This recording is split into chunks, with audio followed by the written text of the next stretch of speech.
Hello, and welcome to the Building Podcast. Construction is a people industry. It's people what build for people. And the industry employs over 2 million people directly and very many more indirectly. Recent changes in employment law and employment practices, coupled with changes in society at large, are forcing employers to rethink how the employment contract between employer and employee should function.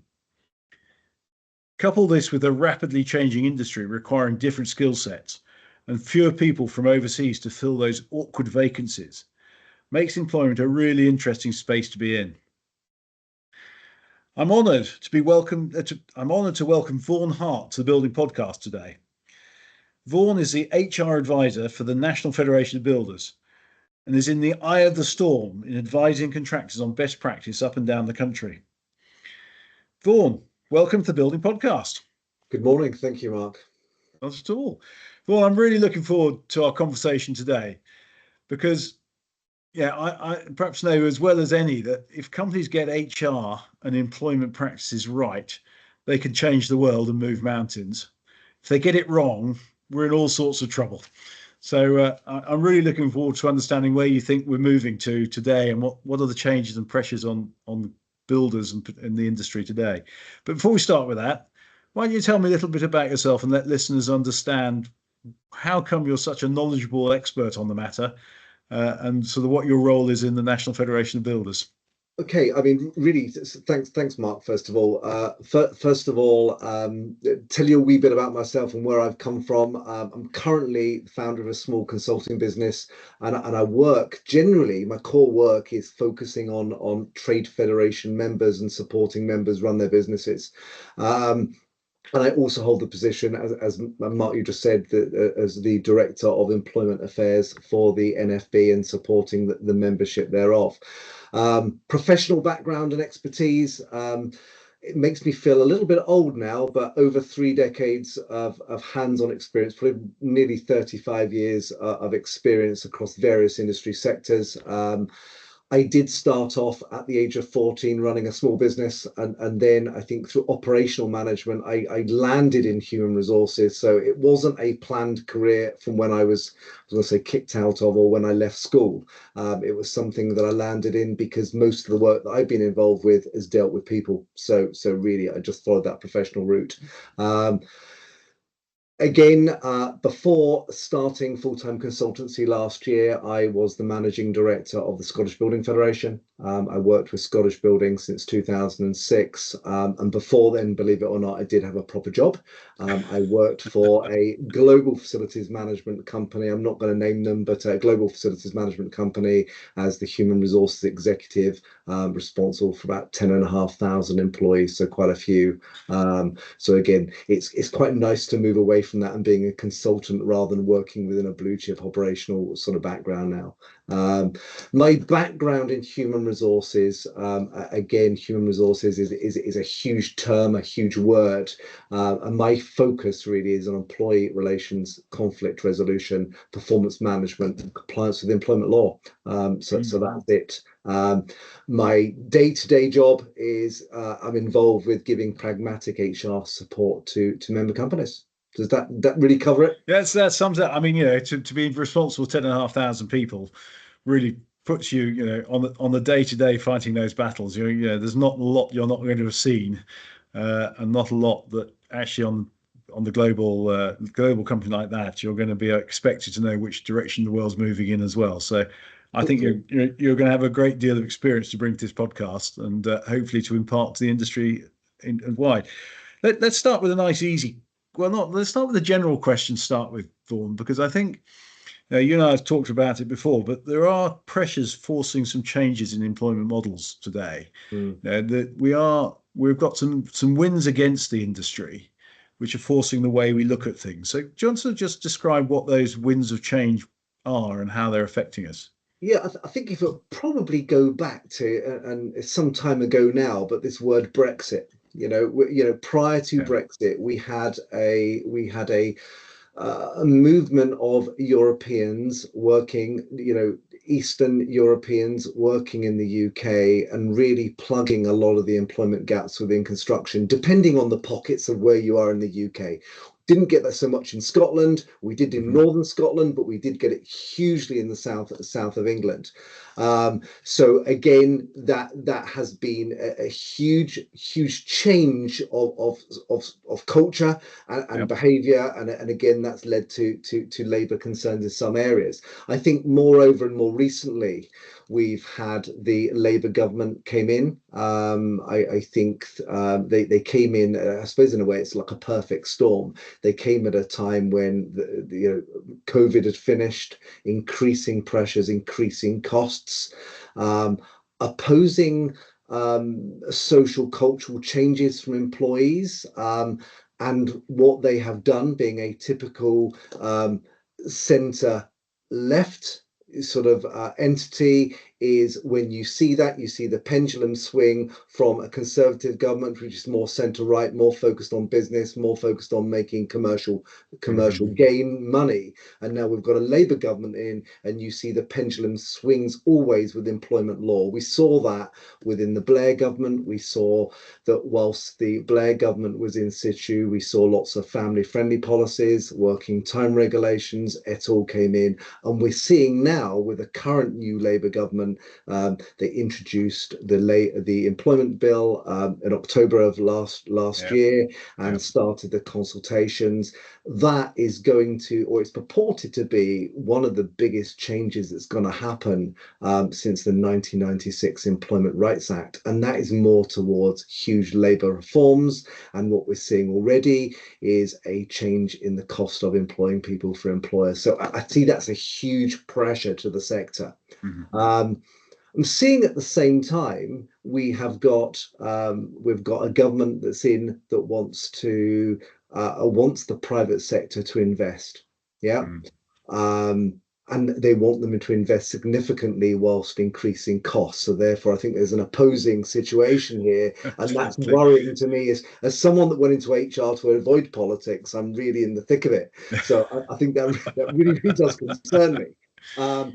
But at the same time, we are seeing, and I think I go back to the 80s, 80s when I started, and we saw the technical revolution, and we saw from green screen computers to now technological revolution of we're now seeing the next step. We're seeing the changes from moving away from petrol and diesel, looking at electronics, looking at sustainability. So again, that technological innovation, we never thought in my grandfather's time when he did his apprenticeship in the 1920s and 30s that as a cabinet maker, carpenter, that he would have a machine or he'd have a router doing things. We're moving that one step further now, and we're having machines potentially to print buildings, to lay bricks. And I think the industry is seeing that transition. So I think in 2000 and 2000 and on, we're seeing that massive change. Where it's going to be, we don't know, we can predict, but that will inevitably have changes within the labour market.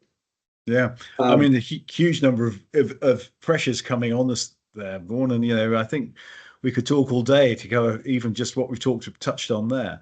Just hard nuts and bolts for the moment, though. It's the Employment Act from October last year. Do you want to just run through what the key changes are in that for members you're advising? Okay, key changes, fundamental changes will be the fact of at the moment, and I think this is going to be significant for our sector, is we enjoy the fact that generally, if you have someone, you employ someone that has under 2 years service, you can terminate their employment without too much or too many issues. And often without following a procedure. So often, and I see this, and I don't like to use the term, but employers use an unsuitable letter. You're unsuitable, and therefore we're changing. And we'd like to terminate through to a lack of work or whatever. In the future, and this is really, really fundamental to our industry sector, is we are potentially going to revert back to what we had in 1971, whereby employers or employees will enjoy employment rights from day one. And therefore employers will have to morally act appropriately from day one. And whilst I think that's morally right, that will lead to potential inflexibility. and a potential reticence for employers to employ Yeah. directly, or to actually, or a general worry. And therefore, we're asking employers to invest, and we're asking them to invest in the structure of UK PLC. But at the same time, we're asking them to do it sometimes with employment practices with two hands tied behind their back. So Mm.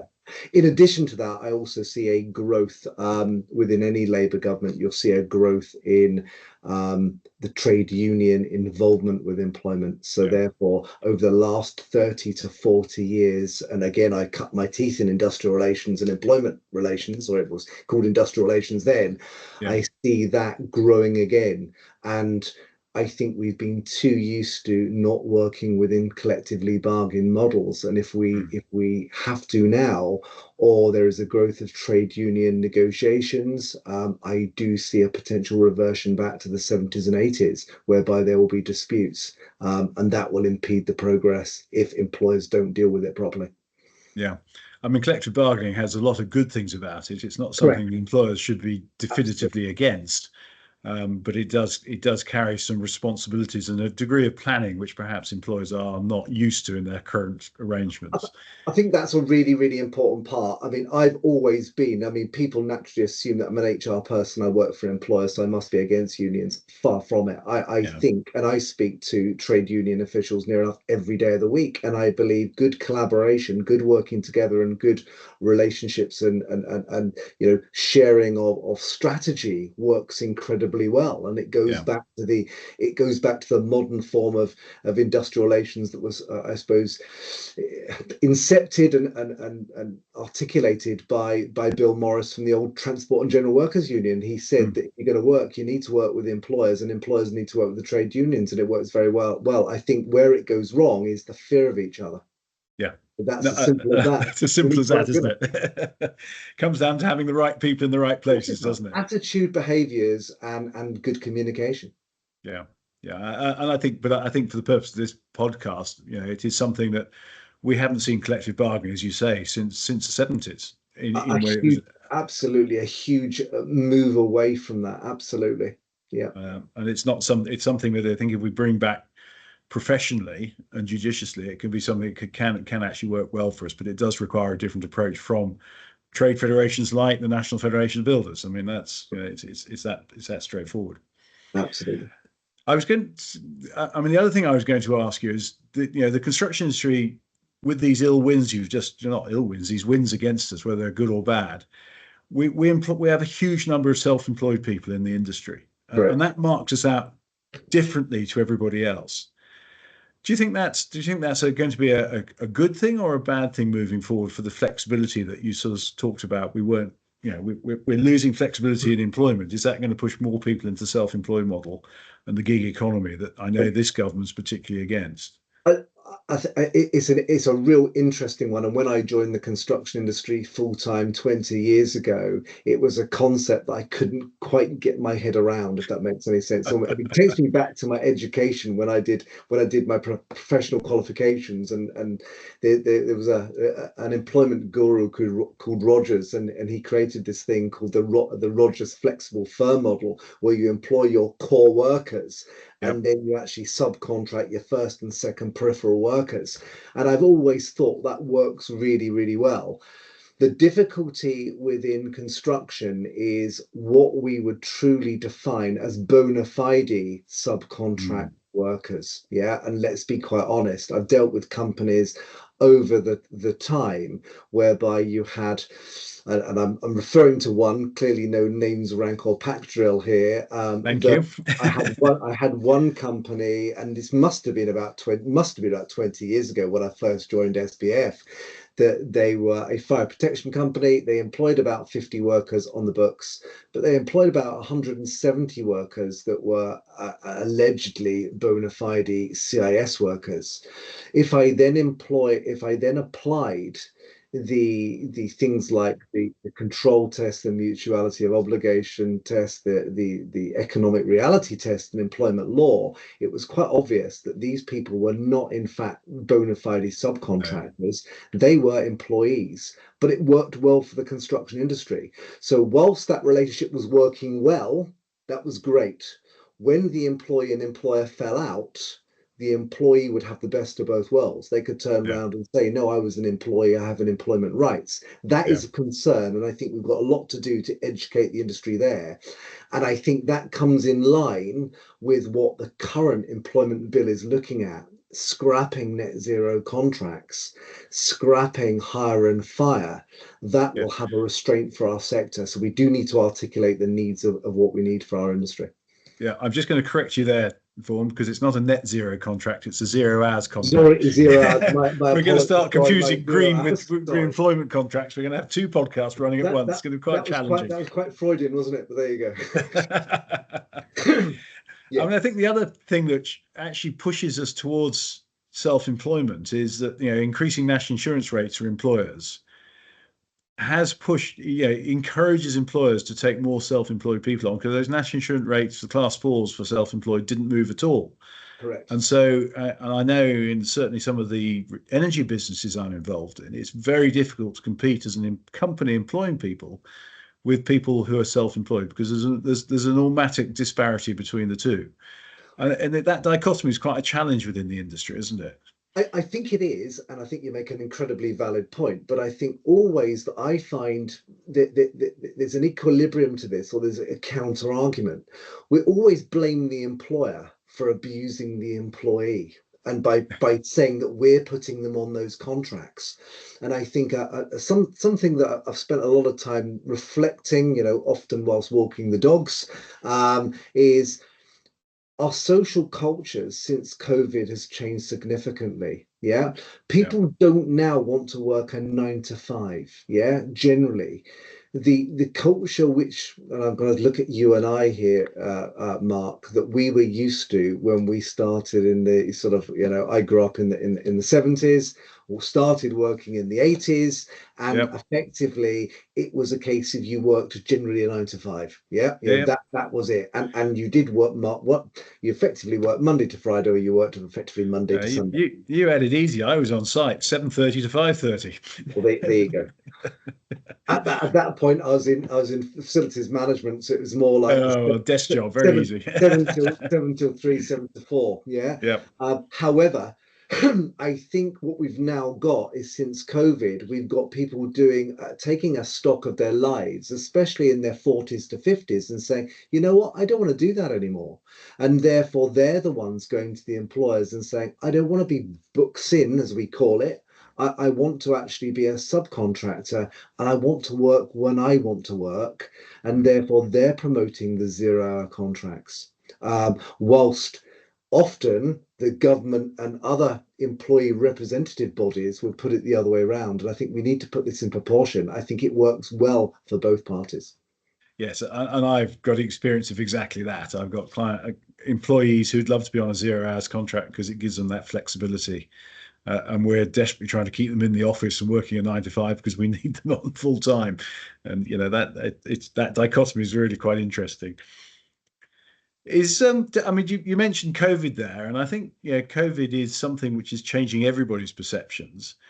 Are employers having to think differently about employment of youngsters and students coming into the sector? Is there a different approach to employing these people now? Oh, absolutely. I think young people, um, and reverting, but I feel like we're old having this discussion. I do. I feel like my grandfather here, but we are seeing a cultural mind shift change insofar as people are working to live, not living to work. Work, yeah, It's as simplistic as that. And I'm seeing it. I've got an 18-year-old, whilst he is fascinated and interested in certain areas. Would he want to work the hours I work or I enjoy working? No, because he has different interests. yeah. Maybe we just had a sad upbringing, but my enthusiasm towards business and innovation and business innovation, Mm. but his is not that way. And I think that is quite reflective of the youth that we are dealing with today. Yes, I mean, I do wonder. I mean, I worry about that. I respect those decisions, but I worry about the resilience that they are missing within their personal lives. I mean, we always had a career and a job to work to, and that kept us money in the bank if we needed it. And I think, you know, in uncertain times, that resilience is actually quite important. And perhaps we haven't brought our children up well enough to recognise the value of that resilience. I don't know. I think you're right. However, I think they are living in a different backdrop to where we were. I had to work because I couldn't afford to live at home beyond the age of 16 without bringing money into the family because that's how we lived. Yep. And it was as simplistic as that. It was tough, you know. You got, I don't, again, I sound like I'm a real old person now. You wake up and you've got frost on the inside of it in the windows rather than the outside. The outside, yeah, With yeah. and through inheritance and different changes in the fact that people are living longer, they're leaving more of a legacy for their children and their grandchildren. Hmm. There is not that financial need, and therefore you don't get that financial drive anymore. And I think Yeah. you're absolutely right. Although it's different from us, we have to respect that. Oh, absolutely. You know, that's you know, we're bringing up young adults, and they're there to make their own decisions. There's Yeah, no question about that. It's understanding that contract, I think, between employer and employee that we need to try and sort of unpack as to how we can actually make that work for both parties. absolutely. And that is the challenge. I mean, one of the, you know, you look at exactly that contract. I mean, we're in a project environment which is construction, dealing with part-time in, you know, part-time bricklayers or part-time, you know, anything on that project environment is not impossible, is it? But it puts an extra layer of complexity on there, which trying to manage people's times to make sure they're at the right place at the right time and can understand the history that's gone before them, because it's not the same as shelling peas or producing widgets in a factory where it's the same job every day. And that, I think that's perhaps one of the challenges we have in our industry, which is not really understood for people coming into it, was why work part-time over there, but I can't work part-time, or it's more challenging to work part-time in construction. And I think, moreover, it's all to do with our client need and expectation. If there's a 26-week build period, they need that project built within a 26-week period, and there are financial, damages, if they don't do it. So Yeah. therefore, they need to have a workforce that's aligned with their contractual terms. Yeah. Think that the further concern is, and perhaps it is for whilst the public sector is procuring a fundamental amount of infrastructure for UK PLC, and whilst the public sector are applying a more flexible workforce, I don't think they're quite understanding of the suppliers that work for them, like the construction industry, that are having that demand, yet are demanding a more rigidity with their workforce. So I think at the end of the day, it's not just us as the construction sector that has to look at that. It's all those also the client needs and Mhm. expectations and realism that we're working on. We're living in a different world to we did 30, 40 years ago. And that sounds strange, doesn't it? Well, I think it sounds strange, but it also epitomizes one of the challenges I think we have in our industry. Is I think there are fewer people that manage people effectively, and that's a Correct. gross generalization. But it's a skill which is not disappearing, but it is there's fewer people I believe that can do that, have that skill to manage people, and the ability to say no, which in our industry we're just terrible at saying no, and we ought to be able telling our clients, actually that 26-week program that you really wanted is unachievable with the workforce I've now got, and that fragmentation doesn't help those decisions for those main contractors who are going to have to turn around and sell the client. The answer is no, because they know that somebody else will pick that job up. I think, Mark, you're really, really right. And one thing I've certainly learned within the last 20 years, and coming from and again, I've learned. I mean, I remember when I joined Scottish Building, someone said to me, "Well, you're going into the construction industry. What do you know? You've come from effectively catering, cleaning, hospitality, and facilities management, so hard and soft FM. Mm. What do you know about construction?" And it was fascinating what they said. Apart from my grandfather owned a small building business, Yeah, yeah. and again, I was really ingrained.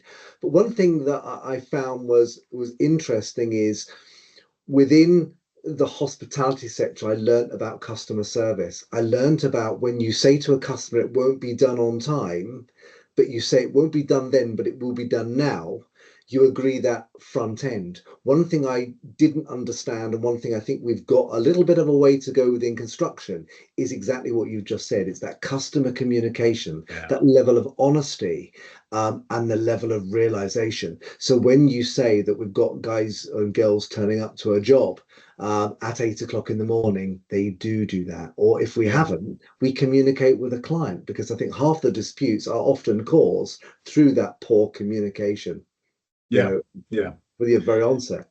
Well, it's poor communication, and it's also poor awareness, isn't it? Correct. That's, Absolutely. again, it's coming back to that management of people is a challenge, and ensuring that they do all turn up at 8 o'clock. Because if they don't turn up at 8 o'clock, it's the whole team that's affected, not just that Absolutely right. individual that doesn't turn Absolutely. up, and that's Absolutely. one of the real challenges. So, Vaughan, just moving on from that, we're here trying to predict what people are going to need in the future. What are the sort of skills that you think people are going to be in short supply going forward? We've already talked about the ability to manage people, but are the skills that your conversations with people up and down the country are saying these are in short supply, or I'm struggling to get these skills within the people I'm employing? I think we've been having this quite an interesting one, because I think we've got it on both sides here. Again, we've had the demand for net zero, green skills, technological skills for some That's time, and I right. think Yeah. that is a moving target. What that's going to be, we don't quite know, but is there going to be a need? Yes, there is a huge demand for that. Um, and we saw that within manufacturing, didn't we? We saw that from basic production now to CNC production and machine production. So we're Yeah. moving from a physical operator to a technician. So I do see there's lots of changes there. Um, that is going to be key. We have embraced that within, I think, a lot of our VQ system. I Yeah. think we embedded a lot of the green, the net zero agenda, and we're beginning to change. Where I'm seeing, and I didn't think I would see this, I will then foresee a shortage in traditional trades, because whilst we have lots of new buildings and modern buildings going up, there's lots of retrofit to be done, and there's lots of traditional skills that Mm. need to be embraced and they need to be protected. So we've got two choices. We either protect them and we incentivize to protect those. Alternatively, we knock all those historic buildings down and we put effectively systems, system buildings in rather Yeah. than Yeah. traditional. So Yeah. that to me is really, really key. So it's the posing need for future skills and current skills and past skills. Yeah. And particularly as the average age of those people who can deal with those retrofit is where are You're, we? you're, Late you're, 50s, early 60s, isn't it? you're The average age for some of absolutely those. right. And I think what's moved since COVID, and I think we need to be really, really quite realistic about this, is those people are our age, Mark. Those people that have been trained, they've got those traditional skills. They're in their 40s and 50s. Yeah. Yeah. So these are the people that within our industry, because it's very manual often, these Mm. people are often very worn out, and we actually use them until they fall off the end of the Yeah. perch. Yeah. Yeah. Perhaps we need to be looking at a different way and reskilling these people with the traditional skills to be the teachers of the future generation. Otherwise, they will be lost. Well, perhaps when you and I rule the world, Vaughan, we can make sure mandate everybody above the age of 40 has an apprentice with them. Well, you're absolutely right. Or there is some kind of level of incentive to put people through the age of 40, or they go towards the end. We have some kind of retraining to retirement to allow them, to pay for them, to be able to equip them if they have the ability to train and to give skills. Is to do the mentoring and the skilling. There Yeah. should be some form of incentive to do that. Otherwise, we will lose the skills. Yeah. I mean, when I ran a construction company, we had a 10% rule that 10% of the employees had to be trainees or apprentices, because it worked on the basis the average working life was 4 years, the average training life was the average working life was 40 years, the average training was 4 years as an apprenticeship, or perhaps as a graduate trainee. Therefore, 10% of the workforce had to be in that category. The industry's got a 5% club, and that's seen as best at the top of best practice. And I just think we've got a lot to learn in our industry. A huge level of concern there, because whilst I see the larger contractor moving away from the direct employment, especially for the coal-faced work, if I can be as crass as to say that, as a result of that, they are heavily reliant on the supply chain or the smaller subcontractor supply chain taking on the apprentice. Yeah. Mm. That is a huge cost. And if Yeah. the main contractor is putting pressure on there, you know, there will be that natural erosion because the smaller contractor won't be able to afford to do that. We did see back in the 80s and the 90s the graduate programs or the larger contractor taking on a lot more, and I can name, but I won't, many of the large contractor household building contractors that used to take on 70, 80, 100 apprentices a year. These people are taking on nobody anymore. No, And that's our issue. You're absolutely right. So no. we're reliant on the subcontract supply chain or the college network to train them. And whilst if they're not employed or they're subcontracted, or, effectively they come under the umbrella of the main contractor, but they're subcontracted to outside the family, if I can say that, Yeah, then yeah, yeah. demand No, won't be the same. no, no. And it's going to be a real challenge on maintaining those skills within the sector to be able to do exactly as what you talk about, retrofit. When we can't afford the carbon of new build and we have to retrofit, we're going to need those traditional skills. Without doubt, A without little doubt. bit. Although I think I have some sympathy. We I'm a governor of a college, and the college, we have a view there is that in 10 years' time or 5 years' time, you'll be a lecturer who does AI. You won't, who understands AI, but you can't be a lecturer that won't understand AI. So you'll be doing uh, the successful and lecturers will be those that work with technology. Because if you don't work with technology, you won't be a lecturer, and that's, I think, the same what is going to apply in a large extent to what we do in our sector. I think you're right. We have to take cognizance, and whilst there is always argument, and there always has been argument from the employee representative bodies, yeah, Yeah. that they've generally always taken that approach of demarcation. That the wet trade will only do the wet trades, or the Mm. plumbers will only do the gutters, or whatever. There has to be a level of multi-skilling with to create sustainable and skilled jobs. Yeah. And I think you're absolutely right. So therefore, whilst we've got an individual who might be very good at the traditional skills, we also need to develop them in the technological, changes as well, so Yeah. that they know them both. They know Yeah. the AI tools that they can use, but the same that they can also use a trowel at the same time. So they're using them Yeah. both. I don't think we should segregate them. I think we need to put them into one. Yeah. So that really promotes direct employment rather than the self-employed route, because the direct employment is the one area you get a chance to actually influence the training that those individuals are carrying out.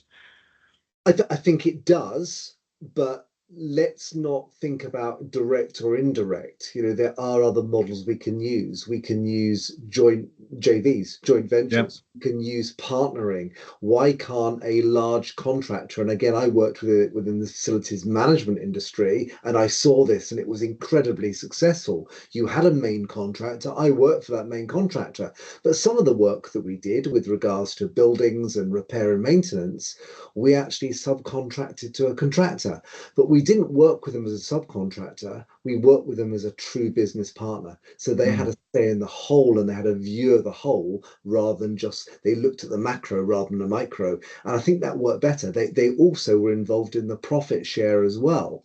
And I think So maybe that's a that works modern really way of well. looking at it. Yeah. You're Yeah. very innovative. And I think the FM sector has looked at that. And I think if the construction, again, coming from outside the industry, working now within this industry for now 20 years, I think potentially an innovative way that we could apply. We could apply a few projects like that. Yeah. Now, I mean, I think there is quite a lot of innovation in employment, although we've been doing it forever, isn't it? And actually looking outside the industries works really well. Yeah, I mean, I've been quite impressed. We've set a company up here that does takes 3% off everybody and puts it into an escrow account for training, great. and it Yeah. gets matched by us if we're happy about the training that's being provided. And I thought this might be a challenge, but people see this as a way of staying current in a rapidly changing market. they know they've got some money put aside to make sure they are going to remain at the forefront of the industry as they go through their career. And I've been really taken by the support that we've had for putting that in place. But I think with anything you do in business, I think if there is that level of honesty and transparency from the beginning, people may not like, and I say this with employment, they may not like what I have to say, but at least they know, and they know Yeah, from day one what yeah, the parameters are. And if it's articulated properly, they'll understand the benefit of it. As you said, with the training, it won't yeah, just benefit the main contractor, it will benefit the subcontractor and the supply chain as well. yeah, yeah. That just, I mean, really capping that conversation off then, Vaughan, we've got is the Building Safety Act. So the Building Safety Act now is requiring everybody in the industry to be professional and to have that, well, to be competent, not Yes, professional, competency, yeah. to be competent. And we're all, the industry is working hard to define what that competency is. Um, are you seeing in within HR legislation or with HR practice, are we seeing, what happens if people are not going to be deemed as competent for the jobs they do? Are we going to have a let out for that, or are we going to be able to force people to do training, or are we, how are we going to Okay. get a competent workforce?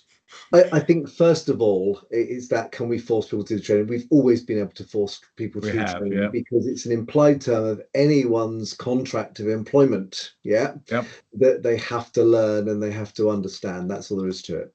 However, if we go back, what we are very, very good at within our construction sector is we're good at training the skills. If we're looking at just at the skills individuals for the moment, the skills trades, we've always been incredibly good at training them. yeah. Going back, The hard skills, yeah, you revert back to my grandfather's time, and he did his apprenticeship, and it took him 7 years as a cabinet maker, carpenter. yeah, yeah, yeah, Now in Scotland it's still 4, and England, and in Wales it's going down. It's a flexible, but round about 2 to 3 years. yeah, Yeah. yeah, yeah, And I think we do that incredibly well. What we don't do, and you mentioned it earlier on, is we don't look, we don't, we know the word and it's called lifelong learning, the statement is called yeah, lifelong. yeah. But what we don't do is we don't put that into practice.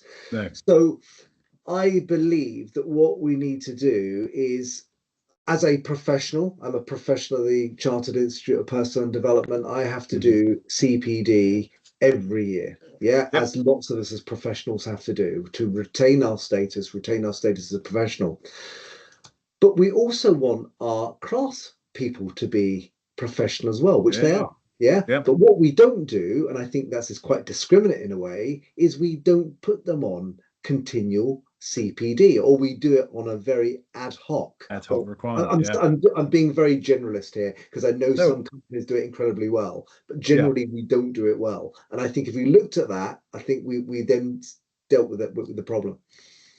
Yes, I mean that's leading to a system of micro qualifications for the trades, which, as you say, just simply doesn't exist at the moment. Correct. And that's something which I think, certainly with with the educational hat on that I occasionally wear, it's something that we're desperately trying to get into colleges to understand how industry should be supporting that. And so that's some of the work that's going on at the moment, because we see, if I take the renewable sector, people are going to be changing careers. The demand for workers is going to evolve during the period of most people's careers. And so they're going to need to learn those additional skills if they're going to remain current in their jobs.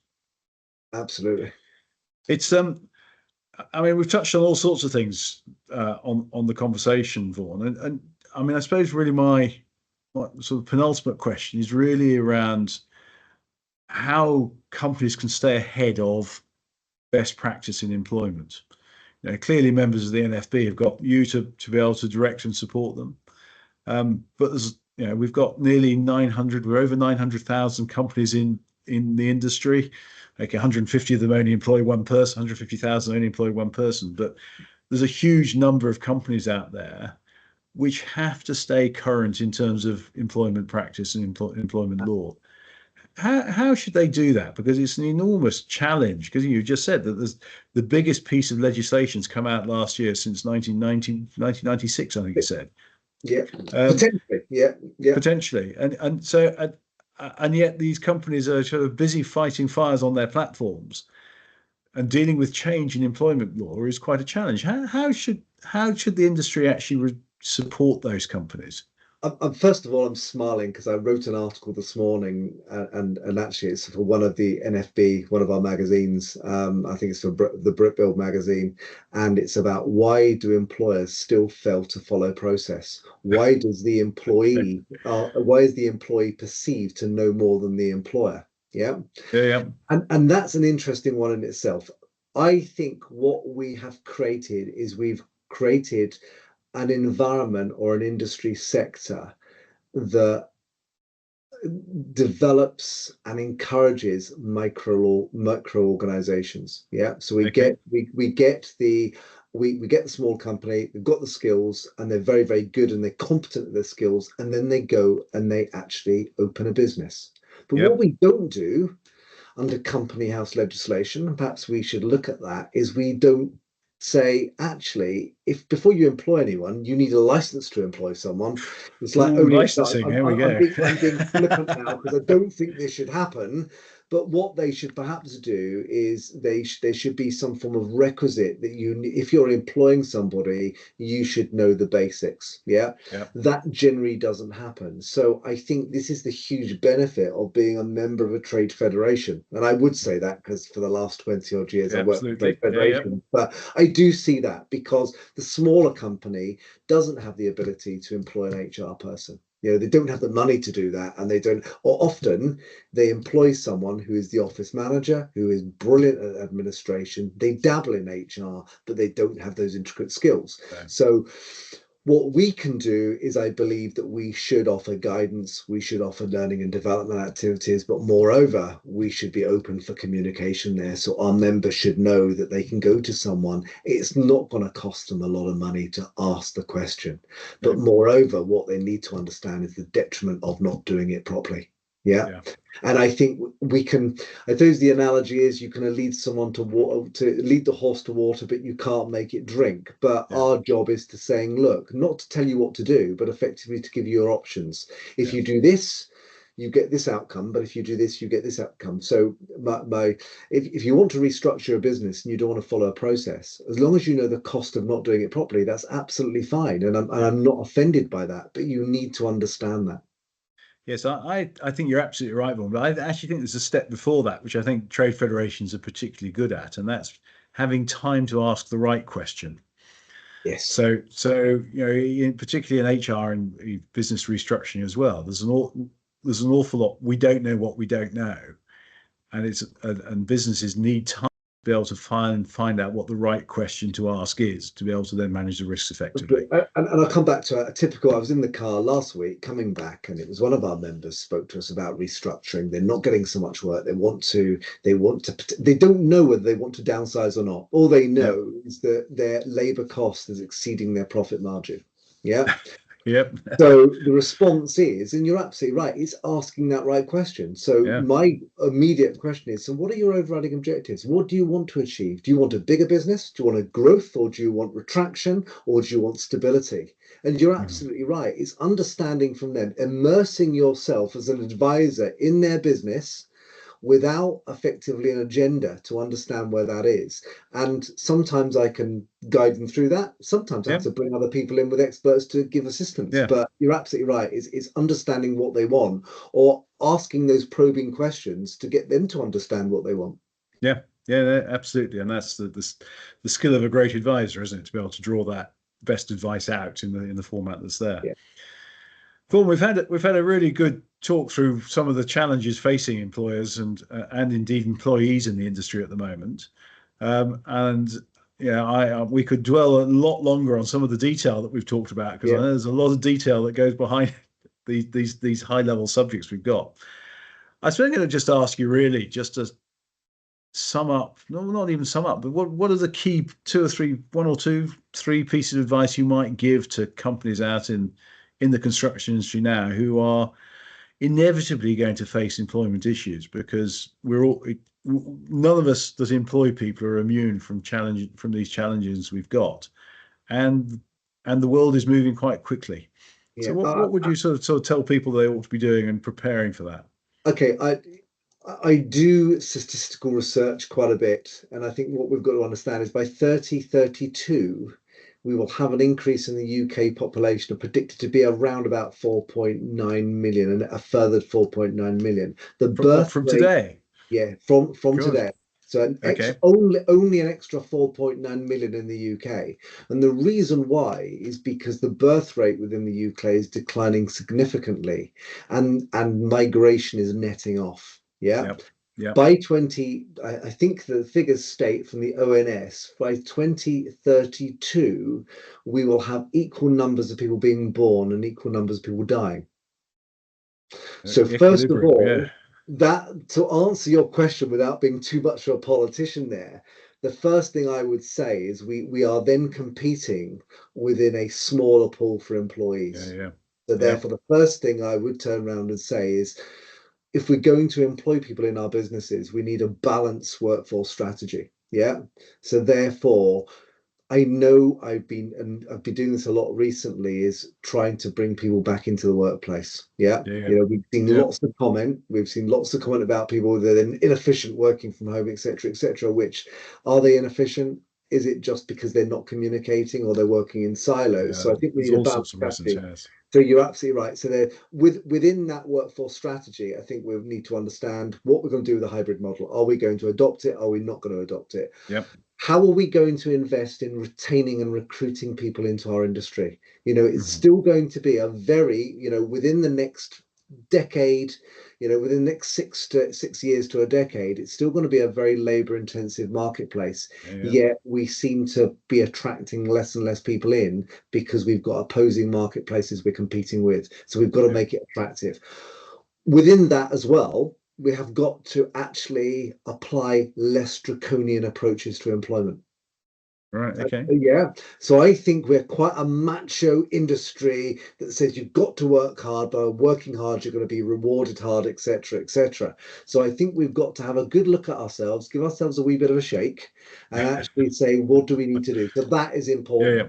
I Yep. think the next thing, and we've talked about it throughout this discussion, is investing in the skills and technology. Yeah. Whilst that is expensive, we are lucky. We've got an industry training board. We need to shape our industry training board. We don't need to be subservient to that. We need to shape it. Yeah. Yep. But we need to make sure the money that we invest in our training is fit for purpose. Yeah. Yeah. Yeah. So Yep. therefore, that doesn't mean allowing our industry training board or our colleges to go off and innovate without us. We've got to be part of that story. We've got to be Yeah. part, we've got to be around that table. We've got to get employers into it, haven't we? Of course we have, Yeah. absolutely, and it's all very Yeah. well and good moaning about it, but we've got to play a part in there. Yeah. So, Yeah. so again, I would say they're my two things: is look at your labour force, look at how you're going to train and retrain them, and how are you going to? You're absolutely right. How are we going to then embrace those new technological revolutionary sort of pieces that might Yeah. aid and abet us in the future? Yeah. And I think the key for me in both those calls to action, Vaughan, is that employment's a long-term game. Absolutely. It's not something you just flick the switch and it all happens. This takes years to get that sort of culture change and those places in place, those processes in place. And so I think really keep actually, that works there. I think Mark, you couldn't say it without being patronising. A more important thing is culture is not change within a business, and I do lots of cultural pieces of work within my job at the moment, and it's trying to explain that if you've got a milk wagon, yeah, or I'm not going to say a fuel wagon because that would be wrong. Yeah, I'm going to say a milk wagon going down a B road. You're not Yep. going to turn that round and do a U-turn within one turn, are you? Yeah. Yeah. And that's Yeah. the whole part about cultural change. It's not only a time consuming, but it's also a generation issue as well. Oh, well, on that note, on that happy note, we shall finish there, Vaughan. I think it's there's it's been a really interesting conversation. I think there's an enormous number of areas there that people should learn on and take note from, and perhaps pick up the phone to the NFB and you and understand how they can actually make that difference or how they should be approaching it. But it's been really useful today, and thank you very much for your time. Thank you so much, Mark. Thank you.